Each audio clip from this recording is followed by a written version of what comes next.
epidemic at Scotch Plains Fenwood High School, we realized that many students are suffering from what they call the plague. The plague was a deadly stomach bug that hit our school and caused many absences, and the attendance for teachers and students was very low. For example, many substitute teachers throughout the week, and also students like him laying in their beds and puking everywhere. Now off to Sean with the symptoms. With the recent outbreak of the plague, many students are very curious as to what some symptoms are. Well, a letter here from the school states that viral illnesses are usually self-limiting.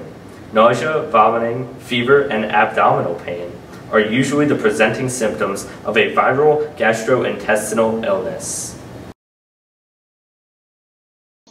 The letters sent by the school also included some tips for controlling the spread of any virus. These tips consist of washing your hands as often and thoroughly as possible with soap and water, keeping your hands away from your face, and keeping cell phones off of potentially contaminated surfaces.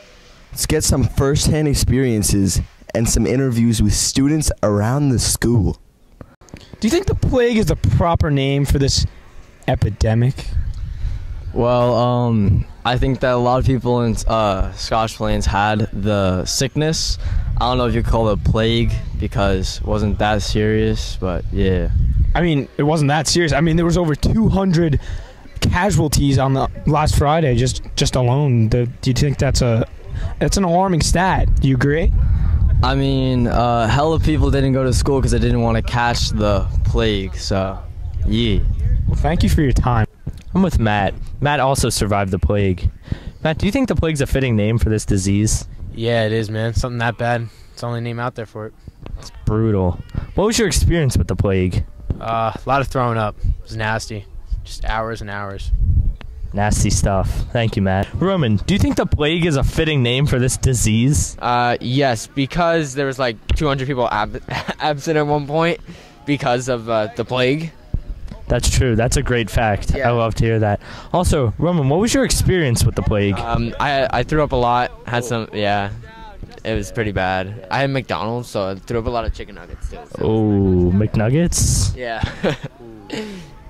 Yeah. That's it? Yeah, that's just about it. Thank you. I'm here with Jake, who managed to dodge the plague. Jake, what's your secret?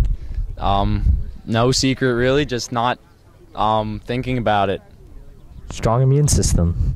Yeah. How do you think this affected your classmates? Well, everyone probably missed a ton of work. Oh, I can't say that. We'll beep it out. All right, cool. Everyone probably missed a load of work, and they didn't feel good. They were sick, so that sucks, I guess. Does suck. Thank you, Jake. I'm here with Ryan Shiroka, who was infected with the plague. Ryan, explain your experience. It was 3 days of just pure hell. I'm here with a veteran of the plague, Vincent Cucci. Explain your experience. So, my mom once brought me chicken noodle soup. Let's just say it was not pretty. Maybe it was mixed with a little stomach acid a little later, you know. That wasn't really a fun time. I threw up maybe 4 times a day. So, the bottom line is that although the plague may have been unpleasant, painful, the only thing that could truly cure this outbreak was time.